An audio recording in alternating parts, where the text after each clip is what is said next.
Hi welcome to Kiran TV news. మనతో పాటు senior journalist Kiran గారు ఉన్నారు.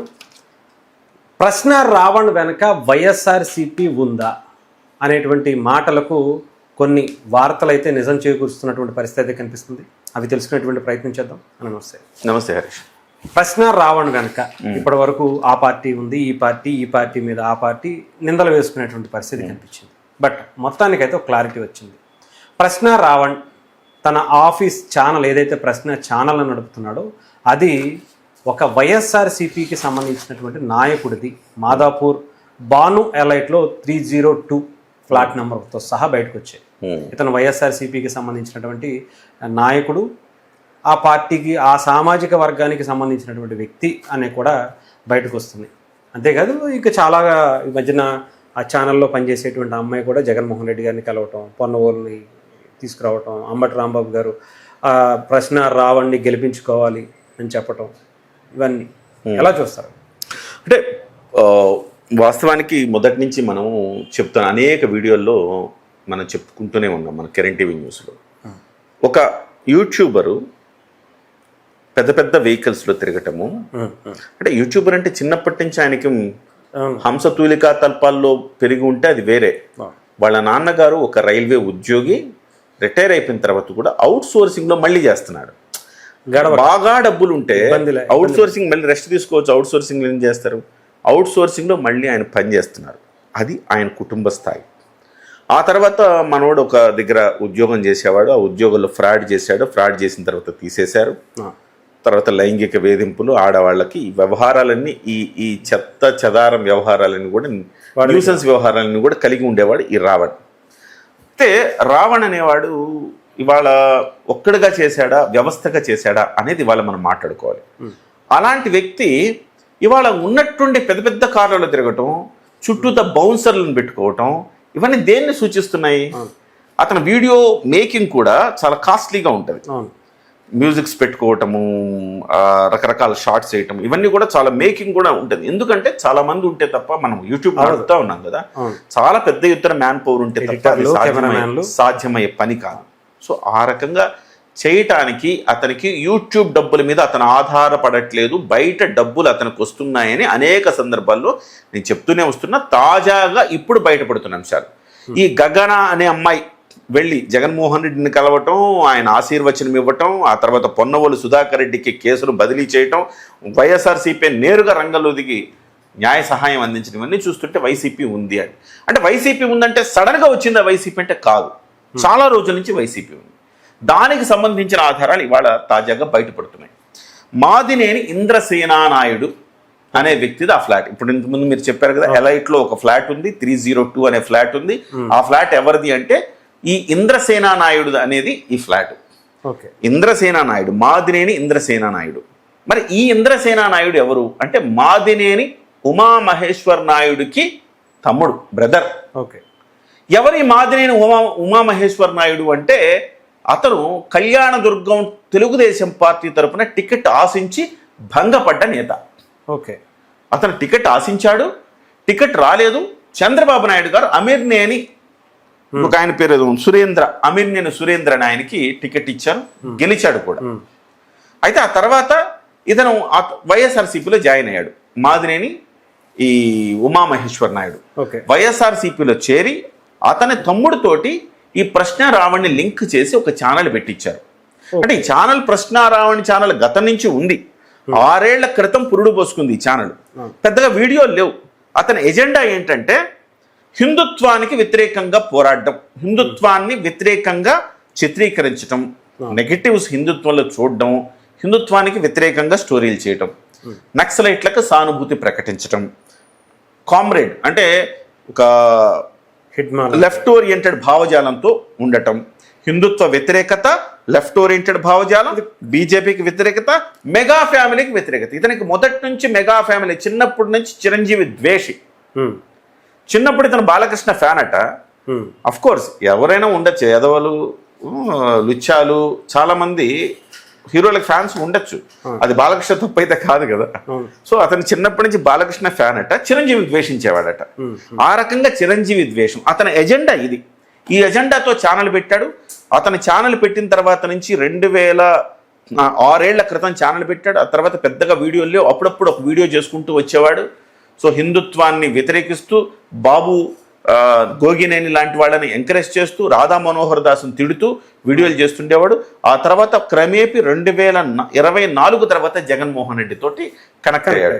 రీజన్ ఏంటంటే కూటమి ప్రభుత్వం వచ్చింది కాబట్టి, బీజేపీని వ్యతిరేకిస్తాడు కాబట్టి, మెగా ఫ్యామిలీని వ్యతిరేకిస్తాడు కాబట్టి, పవన్ కళ్యాణ్ సనాతన ధర్మం అన్నాడు కాబట్టి వ్యతిరేకంగా చేస్తూ వచ్చాడు వీడియోలు. అప్పుడు ఒక బంధం కలిసింది వీళ్ళకి. ఆ బంధం ఏంటంటే మాదినేని బంధం.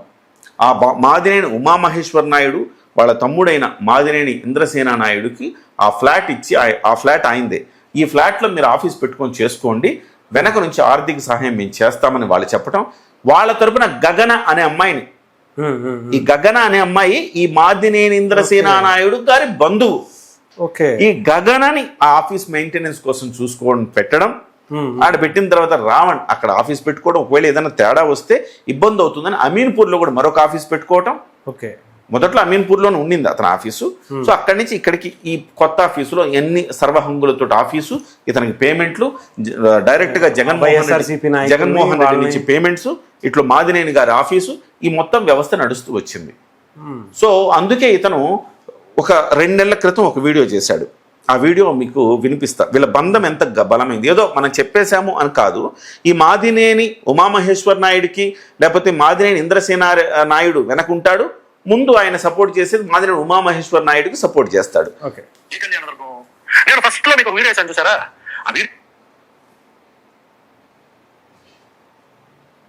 ఉన్నది మాదినేని ఉమామహేశ్వర చౌదరి.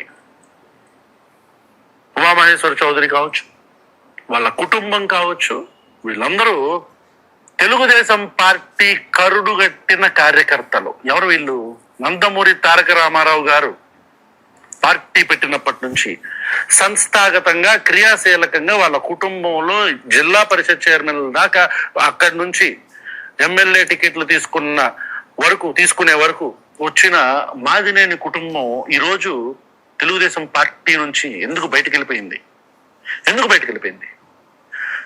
ఇట్లాంటి మాదినేని ఉమామహేశ్వర చౌదరి చూశారు కదా, క్రౌడ్ వాళ్ళందరూ ఎట్లా వచ్చారు అంటే, గ్రౌండ్ లెవెల్లో కార్యకర్తలతో క్రియాశీలకంగా పనిచేసి పార్టీ పుట్టినప్పటి నుంచి చెమటోడ్చి పార్టీ అధికారంలోకి రావటానికి కష్టపడిన ప్రతి ఒక్కళ్ళకి, మాదినేని ఉమామహేశ్వర చౌదరి లాంటి ప్రతి ఒక్కళ్ళకి చెయ్యిచ్చి డబ్బే పరమావధిగా టికెట్లు ఇవ్వటం వల్ల వచ్చే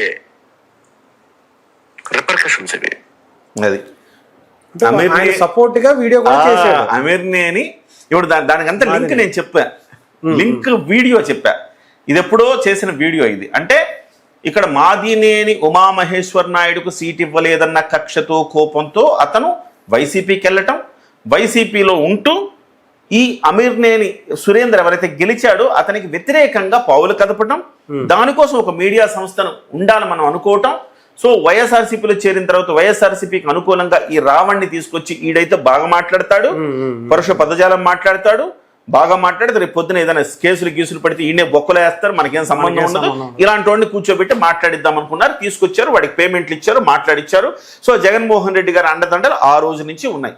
సో మాదినేని ఉమామహేశ్వరరావు తమ్ముడైన మాదినేని ఇంద్రసేన నాయుడు, బంధువైన గగనకు ఈయన రావణ్ కలిపి వీడియోలు చేయటం. లింక్ ఎట్లా ఉంది చూసారా? దానికి సపోర్టెడ్ గా అతను మాదినేని ఉమామహేశ్వరరావు గారికి సపోర్ట్ చేస్తూ చేసిన వీడియోలు ఇవన్నీ ఉన్నాయి. ఆయన ఛానల్ నుంచి వచ్చిన వీడియో, బయటికి అది ఎవరు పెద్దగా చూడలేదు కానీ ఆయన ఛానల్ నుంచి పాత వీడియో. సో ఇవన్నీ కూడా ఇప్పుడు బయటకు వస్తున్నాయి. సో భ్రష్టారావణ వెనక వైఎస్ఆర్సీపీ హస్తం ఉంది. ఇలాంటి వాళ్ళని ఎంతో మందిని వైఎస్ఆర్సీపీ పెంచి పోషిస్తా ఉన్నాం. సో కాబట్టి వైఎస్ఆర్సీపీకి ఇప్పుడు బాహాటంగా వీళ్ళిద్దరి బంధం ఉంది అని బయటకు జనానికి తెలిసిపోయింది. ఇప్పుడు జనం డిసైడ్ చేయాలి.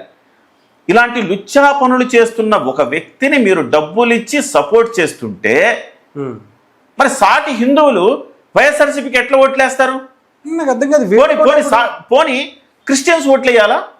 అంటే ఒక మతాన్ని కించపరిస్తే క్రిస్టియన్స్కి మాత్రం యాక్సెప్టెన్స్ ఉంటుందా? లేదు కదా. పరమత సహనం కలిగిన హిందువులు ఎలా ఉంటారో అలాగే వాళ్ళు కూడా పరమత సహనం. ఈ దేశంలో అందరం మన సెక్యులరిజం ఉండాలంటే హిందువుల్ని తిట్టిన వాడిని మీరేం చేయాలి? క్రిస్టియన్స్ కూడా తప్పని చెప్పాలి. దళితులు ఇవాళ దళితుల కోసం పవన్ కళ్యాణ్ గారు ఎంత చేశారు? ఇవాళ ఎస్సీ ఎస్టీ పారిశ్రామికవేత్తలు గత కొన్ని సంవత్సరాలుగా ఇబ్బందులు పడుతుంటే, వాళ్ళు ధర్నాలు చేస్తుంటే, వాళ్లకు పవన్ కళ్యాణ్ గారు భోజనం పెట్టి పంపించి మీరు ధర్నా చేయొద్దు, నేను మీ సమస్యను నేను పరిష్కరిస్తానంటే వాళ్ళు కన్నీళ్ల పర్యంతమయ్యారు.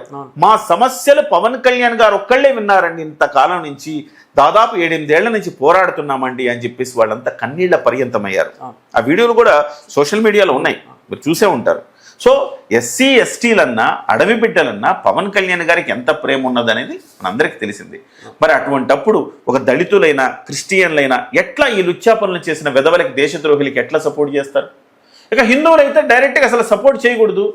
ఈ మాదిలేని వీళ్ళు కూడా ఎలా హిందువులు కాదా? ఉమ్ము ఇయ్యాలి వైఎస్ఆర్సీపీ మీద. సో నిజంగా మీకు చీము నెత్తురుండి మీరు హిందూ పుట్టే ఉంటే వైఎస్ఆర్సీపీకి ఓట్లేస్తారా? దేన్నైనా సొంత పుట్టిన మతాన్ని వీటిని మనం పూజించే దేవుళ్ళని కూడా కించపరిపించుకుంటారా? అదే దుర్మార్గమైన పరిస్థితి. మాదినేని కుటుంబం నాకు తెలిసి మరి వాళ్ళు హిందువులా లేదంటే వేరే ఏమన్నా మారిపోయారా? వాళ్ళు హిందువులైనా కానీ వాళ్ళ కొంతమందికి వాళ్ళ కక్షనే ఇప్పుడు రాజకీయమే ముఖ్యం, రాజకీయం ముఖ్యం. ఇవాళ మీరు చూడండి, మాదినేని అనే వ్యక్తి ఎన్టీఆర్ స్ఫూర్తితో రాజకీయాల్లోకి వచ్చారని చెప్తున్నారు. ఎప్పుడైతే ఒకటే కమ్యూనిటీ ఏంటి చంద్రబాబుది, ఆయనది ఒకటే కమ్యూనిటీ కదా. సో ఆయనకి చంద్రబాబు టికెట్ ఇవ్వలేదు, వెంటనే రివర్స్ అయిపోయారు. ఇక్కడ వాళ్ళకి రావాల్సిన ప్రయోజనం రాకపోతే వెంటనే రివర్స్ అయ్యే వాళ్ళు చాలా మంది. ఇప్పుడు కన్నా రజని ఉంది. కన్నా రజని ఎవరు? కన్నా రజని కాపు సామాజిక వర్గం, జనసేన పార్టీలో మొన్నటి వరకు అన్న ఇవాళ పేటీఎం బ్యాచ్ లాగా మారిపోయి, సో ఆమెకి పదవి కావాల్సిన పదవి ఇవ్వలేదని చెప్పేసి వెంటనే మారిపోయి వైఎస్ఆర్సీపీ వైపు పిలిపింది. కులాలు మతాలు ఇవన్నీ కూడా పదవుల ముందు డబ్బుల ముందు బలాదూరు హరీష్. ఇవాళ వీళ్ళందరూ కూడా చేసేది అదే. జడశ్రవణ్ కూడా మొన్నటి వరకు తెలుగుదేశం పార్టీలో ఉంటే ఒక మంచి ఎమ్మెల్సీని ఏదో ఇచ్చేవారు కదా, నువ్వు విభేదించి వెళ్ళిపోయి బయటికి వెళ్ళిపోయి పెద్ద పోటుగాళ్ళలాగా పార్టీ పెట్టావు, ఏమైంది? 71 కోట్లు వచ్చినాయి. సో వీళ్ళకి పదవి లాలస, అధికారం, డబ్బు వీటి కోసం వచ్చిన తర్వాత కులం ఉండదు, మతం ఉండదు, ప్రాంతం ఉండదు, దేనికైనా అమ్ముడు పోవడానికి సిద్ధంగా ఉంటారు కొంతమంది వ్యక్తులు. అలాంటి వ్యక్తుల్లో వీళ్ళు కొంతమంది ఇప్పుడు అందుకే జడశ్రవణ్ కానీ వీళ్ళు కూడా ఎదుగు బదుగు లేకుండా అలాగే పడడం. అంతే అంతే. సో ఇది కళ్ళకు కట్టినట్టుగా వాళ్ళ లింక్ మనకి ఇప్పుడు బయటపడింది. జడశ్రవణ్ కానీ లేకపోతే ఈ ప్రశ్న రావణ్ కానీ వీళ్ళ వెనక ఉండేది వైఎస్ఆర్సీపీనే. ఇవాళ ప్రకాష్ రాజుని అరెస్ట్ చేసి ప్రకాష్ రాజు ఫోన్ కూడా తీసుకుంటే చాలా విషయాలు బయట చాలా వస్తాయి నిజంగానే. కాబట్టి పోలీసులు చేస్తున్న దానికి సహకరించాలి మనం. వైఎస్ఆర్సీపీ ఎంత దుర్మార్గాలు చేస్తుందో జనం గమనించాలి. వైఎస్ఆర్సీపీని ఎలా మనం దూరంగా ఉంచాలో ఆలోచించాలి. వైఎస్ఆర్సీపీ కూడా ఒక వైరస్ లాంటిదే. ఇవాళ ఇలాంటి కుట్రలు చేస్తానంటే వైరసా కాదా? అంటే డెఫినెట్గా కదా, డెఫినెట్గా అది హిందువులు తెలుసుకోవాలి. ముఖ్యంగా ఇక్కడ హిందువులు చైతన్యవంతులు అవ్వకపోతే మాత్రం వాళ్ళని ఎవడో బాగు చేయలేడు అనేటువంటి పరిస్థితి. రైట్. Thank you.